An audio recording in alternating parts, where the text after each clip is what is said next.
Hello, hello. I am back in Chicago for the first time in what feels like forever. Just spent a week in Iceland, which was a ton of fun. Quite the struggle getting back home, though. Our flight was canceled early Saturday morning. We thought we would be flying out Saturday night. We ended up having to go to Boston Saturday night. And then this morning, woke up at 4 a.m. My body clock's all over the place. I've been up forever at this point, but gonna try and stick it out for the rest of the night. I'm really excited to be back. This is my first video in my childhood bedroom. I'm pretty sure. I may be wrong, but yeah. So I'm excited to talk about what I've been reading. This hasn't been as great of a reading week for me, because I did talk about what I was reading towards the end of my Copenhagen study abroad experience. I'm giving myself a little leeway though, just because once school starts, I'm gonna be doing nothing but reading. But anyway, so I got through This Other Eden by Paul Harding, which was something I was really excited about, something I was really excited to read for a while. And it was a bit of a letdown. I will kind of touch on that now. I'm currently finishing up George Saunders' Pastoralia, which is one of his short story collections, maybe or late 90s, early 2000s, something like that. And I need to stop reading Saunders because I feel like he's all I talk about on here, but this is really awesome. And yeah, so I'm gonna try to throw something else in here because I don't want to make this praise George Saunders and crap on everyone else video. But in Iceland, I had a great time going to bookstores and whatnot. There's one called, he gave me a stamp in here, which I thought was really cool. The Old Bookstore in Reykjavik, right there. I don't know if you can see that, but this is called The Fish Can Sing by Halldór Laxness. I'm saying that so wrong. I apologize. But this is the only Icelander to win the Nobel Prize, if I'm not mistaken, which was in the 50s. And he has a huge masterpiece called Independent People that he was working on his whole career. And then he wrote a bunch of novels while he was working on that one as well. This is all information I got from the guy who ran this small bookstore, which was really awesome. And we talked a bit about what makes him great and the different novels, and he really recommended this as a starting point. I did also buy Independent People as well, which I'm hoping to get to. But I'm really excited. I was surprised with how much I learned about Iceland itself and Icelandic culture. In other places I visit, I don't think that's as much. You might go somewhere for the food, you might go somewhere to go to a museum and learn about things, but it's like everywhere I went, talking to locals, hiking, like everything seemed to revolve around some kind of history. It was just really interesting. So I really did have an awesome week. Again, the reading was not quite up to par. I will touch on This Other Eden by Paul Harding, which again was a bit of a disappointment because the story sounded really cool and it really does focus on a super interesting topic. And not that I have a lot of background on that or whatever, but it is an interesting story. And kind of the beginning, which maybe I can find the page, right away, I was just like, oh my God, this writing's incredible. So I'm going to read this out loud. This is like the first page. He does these really interesting, not necessarily backgrounds, but like italicized passages. And they tend to be backgrounds or like something that an article that a newspaper ran to kind of give you information on what's going on in kind of the outside world. I'll talk more about what this story is about in a minute, but I just want to read this real quick. On the first day of spring, 1911, Esther Honey, great-granddaughter of Benjamin and Patience, dozed in her rocking chair by the wood stove in her cabin on Apple Island. Snow poured from the sky. Wind scoured the island and smacked the windows like giant hands, and kicked the door like a giant heel, and banked the snow up the north side of the shack until it reached the roof. The island a granite pebble in the frigid Atlantic shallows, the clouds so low their bellies scraped the tip of the Penobscot pine at the top of the bluff. The clouds so low their bellies scraped on the... So he's a very poetic writer, and I really enjoyed that, at least towards the beginning, where it really felt like I was seeping in this imagery. And towards the end, or maybe more towards the middle than the end, it felt like he was more so doing something for the kind of pursuing this style for the sake of pursuing it, and there wasn't a lot of curiosity involved, and sentences started to drag, And it just felt to me like, you'd get towards the end of a sentence and it's been half a page and you're just like, I don't even, like, what am I even reading anymore? And so it's not to say it was a bad book. There are just, it didn't hook me like I was really hoping it would. And for like a Booker, which I don't pay attention to a lot of awards, but that's one I really respect, especially, it didn't win the Booker, but it was shortlisted last year. You really like to see things that are modern and innovative, and it didn't feel like any risks were taken. It felt like this kind of could have been written anytime, any place. There wasn't a lot of, I guess I should just summarize it real quick. So basically this, to the extent of which this is true, I know it's based on a true story. So this book focuses on Apple Island, which is a fictionalized island based on an island off the coast of Maine where people settled. In the book, it's a formerly enslaved man named Benjamin, and I think he's actually just a teenager when he goes to this place, and he marries an Irish woman, if I remember correctly, and they kind of start this island eventually. So those are the Honeys. There's a couple other families, the Hand to God Proverbs, the McDermotts. So it's a relatively small island, and the families are all kind of intertwined. There's even like relationship between, not a relationship, but a father and a daughter have a kid. So it's a community that's rather untouched by the rest of society, and it's kind of, you kind of see the colonization of it happening, and the goal of white missionaries and scientists and doctors and all these things to kind of get these people off of this island. And the most interesting character actually is Matthew Diamond, who's the first missionary. He kind of is responsible for everything that eventually happens, but he doesn't necessarily have those intentions. And though he's racially prejudiced when he originally arrives, and still is kind of towards the adults, the kids who he teaches, like an 11-year-old becomes fluent in Latin, and this boy, Ethan, who's also a very interesting character, is just an incredible artist who could pass for white, and Matthew actually tries to send him away and save him because he knows what's going to happen to all the people on the island. And he kind of recognizes the ways in which these people are treating, like these scientists who are like measuring the heads of each islander and all this. And he's kind of like, they're treating them like apes. This 11-year-old girl is smarter than you'll ever be. So it's very interesting. And I know I'm kind of rambling, but that's the problem, I think, with the book, is that there's so much going on. And again, it is such an interesting story and such an important one, I think, to kind of tell, but it's so all over the place. And I think for a story like this, you really have to investigate the feelings of someone, and you're really not. It's all kind of on the outside, and none of the people on the island really are given any agency, and not in the sense that like what are they going to do? Same thing with Matthew Diamond, like what exactly is he going to do? Or at the point he recognizes what's going wrong, what is he going to do? But at least he's thinking about it, and you're seeing these, like the people on the island, you're not really getting in their heads, and when you do, it's very shallow, very surface level. I just feel like this book, while he's certainly a super talented writer and the story is really great, it just didn't mesh how it could have. I don't really want to talk about this forever because, again, I'm realizing as I'm going that I'm all over the place. If this is your first video, I'm not always like that, although I am a good amount of the time. But I will just say that this book was one I was really excited for, a bit disappointed in. I enjoyed parts of it for sure, but I think that there wasn't enough curiosity, looking below the surface, really pinning down a couple characters. It was just a little all over the place for me. And again, some of the stylistic choices felt a little overboard and not necessarily serving a purpose. So yeah, I mean, that's kind of all I have to say on that.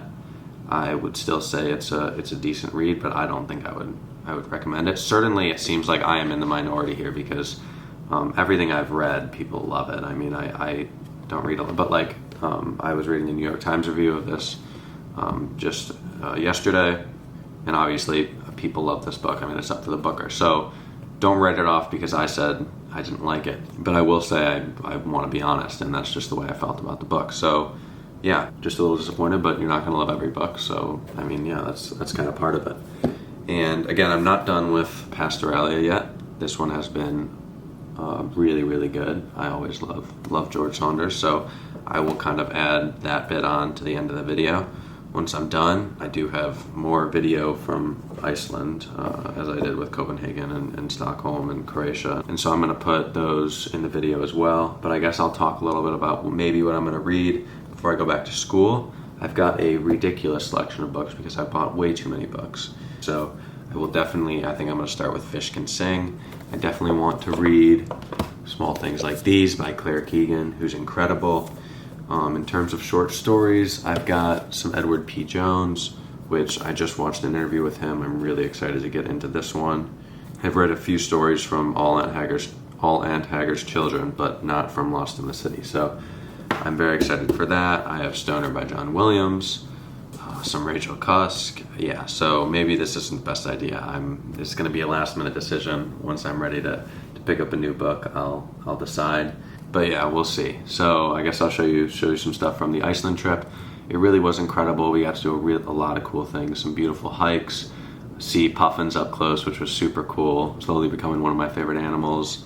We went to a lagoon there, which was gorgeous. Got to ride horses, which I really miss. Last summer, I worked out in Colorado and was able to ride horses. I worked at a ranch and was able to ride horses all the time. And this summer, I just haven't at all. And so it's been something I missed. So it was nice to do that at least once. And yeah, so I will probably try to finish this tomorrow. I'm in the middle of Sea Oak, maybe my favorite Saunders story ever. I have read it before. I read 2 from here, actually, that in the Falls. So I will try to get to this tomorrow. We're having like a little mini birthday celebration for me today, which I'm super excited for. It's kind of the first time that I've been just away from my family for my birthday. Like I said, I worked in Colorado last summer, but they did come out and visited me for a few days there. So it'll be nice because I was in Stockholm or Croatia for my birthday and away from my family. So it'll be nice to see some people, aunts and uncles, my grandma. Yeah, so that'll be fun. And I will try to finish this up if I have time, and I'll be back to talk about it. So yeah.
Okay, so Pastoralia by George Saunders. I'm in a little bit of a weird reading slump right now. Not fun, and it kind of hit me towards the last 2 stories, which meant The Falls and The Barber's Unhappiness weren't the best reads for me. I know that doesn't reflect the stories, mainly because I've read The Falls before, loved it. So that is my dog. I'm sure you can hear her. She's a bit crazy sometimes, especially when people come to the door. But definitely one of the best parts of being back is being with her. So hopefully she stops soon. Anyways, so these stories, Pastoralia was great. That's the title one. Longer, like 70 pages. Winky's incredible. Maybe my favorite line from the whole thing was like, what is it? Don't let people poop in your oatmeal. So that's kind of a comic take on self-help. Pastoralia seems to reflect on the American workplace, but he does these all in just hilarious situations. For example, Pastoralia is 2 people working in a caveman-themed park. Winky, kind of as I just told you with that line. He has such an interesting style where it's not at all the way that I want to write when I'm writing, but I love reading it. I guess not always. I mean, he's one of my favorite authors, but with the last 2 stories, I was kind of craving something a little more, felt a little more real life, a little more normal, if you will. And so I started another Claire Keegan book just to kind of get me out of this thing, and it seems to be working. But just in general, the way he goes about these things, he's just writing himself out of a hole the whole time, which is really interesting and something he's talked about, I know, many times. But he literally is getting himself in trouble and in trouble and in trouble and in trouble, and you're like, how on earth, what is going to happen here? And there's always a real true point to the story that can definitely be accomplished in a completely different way, but the way he does it, it really sticks in your mind because you just remember everything. These just hilarious ways of delivering these messages. I don't know if he starts with a message in mind. I honestly highly doubt it with some of the crazy stuff that happens, but he seems to be able to just develop things along the way, and it's really impressive. So I'm going to talk about one story because, again, these stories are pretty wild. I never like to spoil George Saunders. I am going to spoil Sea Oak, which if you haven't read, I think it's available online, definitely on like the New Yorker or New York Times. Probably my favorite story of his. I think a lot of people see it as their favorite story, so if you haven't read it and you're not okay with me spoiling it, which, I mean, I'd still recommend reading it anyways, but if you're not okay with me spoiling it, turn off the video, whatever. But I am going to talk about this because I just think it's such a funny, well done story, and just my favorite of his. So it starts with a man. Maybe I'll just read the first page. So at 6, Mr. Frent comes on the PA and shouts, "Welcome to Joysticks." Then he announces shirts off. We take off our flight jackets and fold them up. We take off our shirts and fold them up. Our scarves we leave on. Thomas Kirster's our beautiful boy. He's got long muscles and bright blue eyes. The minute his shirt comes off, 2 fat ladies hustle up the aisle and stick some money in his pants and ask will he be their pilot. He says sure. He brings their salads. He brings their soup. My phone rings and the caller tells me to come see her in the Spitfire mock-up. Does she want me to be her pilot? I'm hoping. Inside the Spitfire is Maggie, who says she's been diagnosed with chronic shyness syndrome, then hands me an Instamatic and offers me $10 for a close-up of Thomas's tush. Do I do it? Yes, I do. It could be worse. It is worse for Lloyd Betts. Lately, he's put on weight and his hair's gone thin.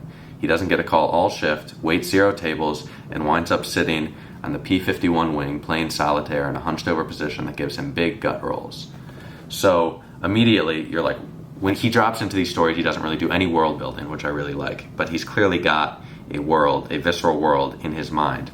So a male stripper waiter at an aviation-themed club. It's a crazy idea, but the way he builds these characters, which are very different from him, and finds the sympathy and such, the empathy that is demonstrated in his stories, found by creating these fictional versions of, like absurdly fictional versions of very real situations. So the things that are going on in this man's life, who's in the lower middle class, who is basically working as a stripper but is uncomfortable with it, that's real stuff that really happens to real people. But he kind of creates this absurdist version of it so that he can demonstrate a sort of empathy that only comes from like creating that actual character and not trying to like look from the outside. He's in there, which I think is really interesting. And then, maybe I won't spoil the story. I'm going to. One of the coolest parts, or the best character, is probably Aunt Bernie. So our main character lives at a house with his sister and his cousin and his Aunt Bernie. And she is basically painted as this like saint, this angel, never does any wrong, never bothers anyone, filled with love, as the guy's stepfather describes her, who he hates. And you don't really get the sense that she has any regret. She's sickeningly positive. It's really hard for me to pull quotes from here just because I didn't mark anything, but she is very, very positive to the point that just annoys and sickens the other people who live with her. And she dies.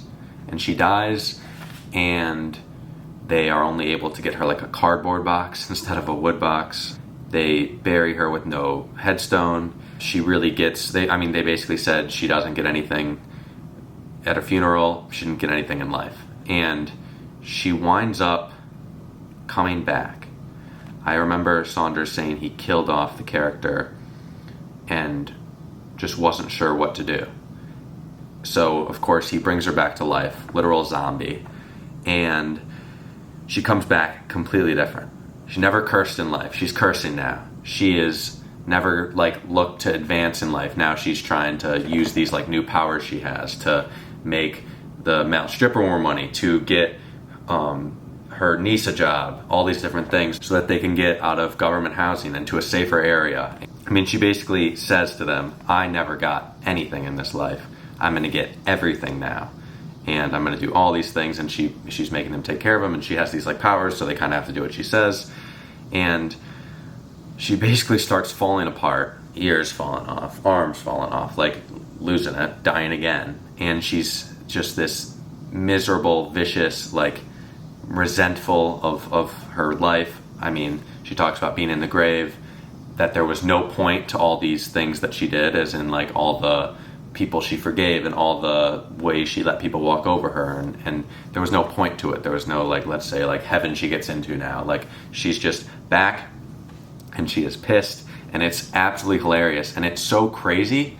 But the main character, as it's told in first person, is reacting just like you're reacting, which makes it almost kind of believable in a way. You're in the story, and I didn't really laugh during the story. I can like laugh like reading it over now, but while I was reading it, I wasn't really laughing. Not that it wasn't funny, but it just like felt very real, and it's just so well done. The ending kills me too, because here, I'll just read this. Sometimes she comes to me in my dreams after she dies again. Sometimes she comes to me in my dreams. She never looks good. Sometimes she's wearing a dirty smock. Once she had on handcuffs. Once she was naked and dirty, and this mean cat was clawing its way up her front. But every time it's the same thing. Some people get everything, and I got nothing, she says. Why?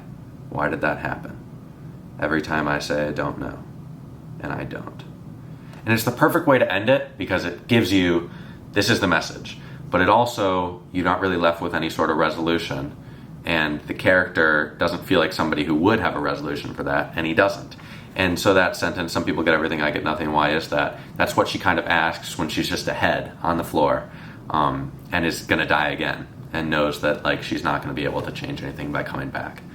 But it's just such an interesting story, and you can definitely think of, I don't know, there's probably a million stories with this exact same point, but he does it in just such a wonderful way. I mean, I can't go over every story like this, and I just wouldn't want to spoil every single one, so I would highly recommend this book. I believe that this is one of his earlier books, but I think all the stories were published, New Yorker, New York Times, different publications. You could actually probably read a bunch of them somewhere online, but I mean, this book as a in totality is really good. Like I said, I do love The Falls. I've read it before on the New Yorker, but I was just kind of out of it. I waited too long to finish it.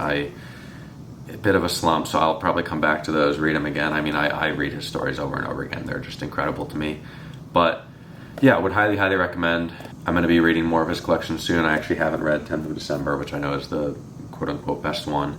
So going to get to that, but that'll probably be a while. I definitely want to read some different authors. Like I'm reading Claire Keegan again, of course, but after that I'm going to read the Icelandic literature. I'm going to get to John Williams, Ashley Bryant Phillips. I just got her short story collection. I love her work. So yeah, hopefully I'll get another video out soon. I know this one took a while. Sorry about that. I just didn't read enough on the trip, and I also, like I said, I've been in this kind of little slump thing. So yeah, but I really appreciate everybody watching. Thank you again so much. I never said it in a video, I don't think, but thank you so much for 1,000 subscribers. It's just crazy to me that people care to watch me just babble about books. I mean, a lot of this is virtually unprepared. I mean, I'm thinking of stuff as I'm going, or as I'm reading, but I don't like type up a script and try to, it's just kind of, here's my thoughts, and I love to talk about it, so I figured I'd give myself an avenue to do so, and it means the world that I say that every time, but it really does mean the world that people are watching, leaving comments. I love to talk to you guys. I've had some people reach out to me on Instagram, ask about some like writing advice videos. I'm no more qualified to talk about writing than I am about books, but I probably will talk about my writing process, especially as we get back into school, so let me know if you want to hear stuff like that. And yeah, that's it for this video, I guess, but I will see you guys soon, and thank you so much for watching.